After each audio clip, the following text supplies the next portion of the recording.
বাংলাদেশ ছোট্ট একটি দেশ, অথচ সৌন্দর্যের যেন এক বিশাল ক্যানভাস।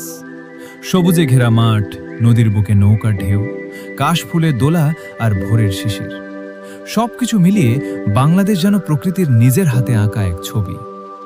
এদেশে সকাল শুরু হয় পাখির ডাকে, আর গ্রামের মেঠো পথে সূর্যের আলো পড়লে মনে হয় প্রকৃতি নতুন করে জেগে উঠেছে। পদ্মা, মেঘনা, যমুনার বুকে যখন সূর্যের সোনালি আলো ঝলমল করে, তখন নদীর প্রতিটি ঢেউ যেন বাংলাদেশের গল্প বলে। কখনো সবুজ ধানের ক্ষেত, কখনো বৃষ্টি ভেজা মাটির গন্ধ, আবার কখনো শরতের নীল আকাশে সাদা মেঘ। ঋতু বদলের সঙ্গে বাংলাদেশও বদলে যায় তার রূপ। এই দেশেই আছে কক্সবাজারের বিশাল সমুদ্র সৈকত, সিলেটের সবুজ চা বাগান, সুন্দরবনের রহস্যময় বন আর পাহাড় ঘেরা অসংখ্য সুন্দর স্থান। পাহাড় থেকে সমুদ্র, নদী থেকে বন, গ্রাম থেকে শহর, প্রতিটি জায়গাতেই রয়েছে আলাদা এক সৌন্দর্য।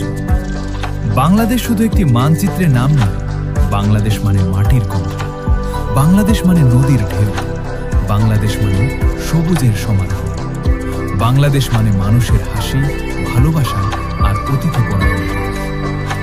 হাজার ব্যস্ততার মাঝেও যখন গ্রামের পথে ফিরে তাকাই, তখন মনে হয় এই দেশটাকে ভালোবাসার জন্য কোনো কারণ লাগে না। কারণ বাংলাদেশকে ভালোবাসা যায় তার প্রকৃতির জন্য, তার মানুষের জন্য, আর এই মাটির সঙ্গে মিশে থাকা অসংখ্য স্মৃতির জন্য। বাংলাদেশ আমাদের গর্ব, আমাদের ভালোবাসা, আমাদের শিকড়। এটাই আমার বাংলাদেশ, এটাই আমাদের বাংলাদেশ।